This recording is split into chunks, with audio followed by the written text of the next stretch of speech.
Manipur Chief Minister N Biren Singh and his government are clearly under siege, with the situation in the state getting more complex by the day. After being witness to killings, arson, firings and looting of weapons for more than 3 months now, the government of Biren Singh has received two big blows on Sunday. The first is the withdrawal of support to the government by coalition partner 𝗂𝗍𝗶𝗄𝗅𝗔𝗍 that has 2 MLAs, and the second is the decision for socio boycott of the Biren Singh-led government by 𝗂𝗶𝗏𝗵, by far the biggest civil society conglomerate in Imphal Valley. CM Biren Singh may not be bothered by the withdrawal of support by the 𝗂𝗍𝗶𝗄𝗅𝗔𝗍 or the KPA because he has the backing of the NPP and the NPF. But the social boycott by 𝗂𝗍𝗏𝗵 has brought in a big question mark on Biren Singh or his government's acceptability in the valley as well. After all, an organization like 𝗂𝗍𝗏𝗵 represents opinion of the majority Métis and can be seen as a signal towards rejection of the state government's law and order or security policy. 𝗂𝗍𝗏𝗵 has taken the boycott decision, saying the state government has failed to protect the Métis from the wrath of what they say Kuki militants, and has referred to the killing of 3 Métis while in sleep in 𝗊𝗏𝗏 last week. Besides, 𝗂𝗍𝗏𝗵 is unhappy over the Biren Singh government's failure in holding a session of the Manipur Assembly by deadline of August 5th. Now, challenges of Biren Singh have increased manifold. First, he has been unable to visit the Kuki-dominated hill districts or initiate open peace dialogue with the Kukis, and now he is facing a boycott in Imphal Valley. To top it all, the withdrawal of support to the coalition government by the KPA has led to questions whether other parties may also follow suit. After all, parties like the NPP and the NPF too have to share the blame for failing to restore peace in the state, where unrest is racing towards the 100-day mark. And for more on this, we have been joined over the phone line by our Editor-in-Chief, Wasbir Hussain. Well, Wasbir, there has been a slew of developments which has come as heavy blows for the N Biren Singh-led Manipur government.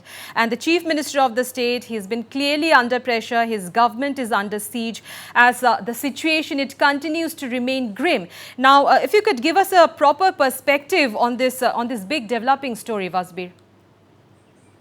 Well, you see, it has been more than 3 months now that Manipur is in the grip of violence. It's a strife-torn state now.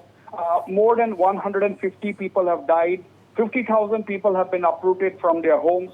Hundreds of houses have been burned down. And now, after 3 months, the situation is only getting more complex. That's what we are seeing on the ground. Now, the two big developments that have taken place in Manipur yesterday, one is the withdrawal of support by the alliance partner, 𝗂𝗍𝗶𝗄𝗏𝗵 that has 2 members in the 60-member Manipur Assembly. They were part of the BJP-led alliance in the state. Now, the second, of course, is the decision by 𝗂𝗍𝗏𝗵, which is by far the biggest civil society conglomerate in the Imphal Valley. 𝗂𝗍𝗏𝗵 has decided to boycott the Biren Singh government in the state. The 𝗂𝗍𝗏𝗵 has said that they have taken this decision because the state government has failed to protect people from what they say Kuki militants. They particularly refer to the 𝗂𝗏𝗏 incident where 3 Métis were killed while they were sleeping. And besides, the 𝗂𝗍𝗏𝗵 is also upset about the fact that the state government failed to convene an assembly session. They wanted an assembly session to be convened by the 5th of August. And since that was not held, that is also one of the grouses against the Biren Singh government. Now, you see, the Biren Singh, why we say that Biren Singh government is under siege, because for the last 3 months, more than 3 months, the Chief Minister Biren Singh or any of his senior leaders from the Imphal Valley, they have not been able to go to the Kuki-dominated hill districts. Of course, it's vice versa. The 10 Kuki Chin MLAs, they have also not been able to come to the Imphal Valley. But for a chief minister not to be able to go to a conflict, violence-hit region, he has not been able to hold face-to-face direct talks with the Kuki leadership to try and restore peace. So this is a huge disadvantage. This is a huge challenge for the chief minister and his government. And now, after 3 months, he is facing a boycott by one of the topmost organized, influential organizations in Imphal Valley, which represents the voice of the Meiteis, that is the 𝗂𝗶𝗏. Now, he is facing some kind of a pincher attack. He's caught in a pincher attack. One, the Cookies are unhappy with the Biren Singh government. They are demanding a separate administration. And on the other hand, the 𝗂𝗶𝗏 now saying that the state government has failed to protect the Meiteis from the Kuki militants. That's the word they used in that statement. And now that means he is facing a dual attack. On the thirdly, the 𝗂𝗶𝗄 has withdrawn support. The 𝗂𝗶𝗄 has Kuki People's Alliance was a part of the BJP-led alliance. They have 2 members in the state assembly.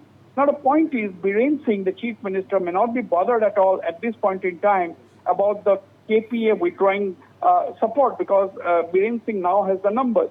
But the big question is whether the situation is going to become more complex, whether other political parties, which are the alliance partners, will be forced to quit the government. These are questions that we'll have to wait and watch for the answers.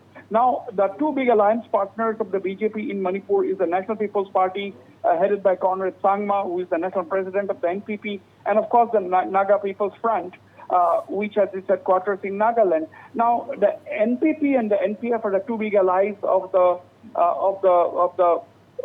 BJP in Manipur. Now, the question a lot of people are asking is that the NPP and the NPF also cannot escape the blame. They have to share the blame as far as their inability to restore peace in Manipur.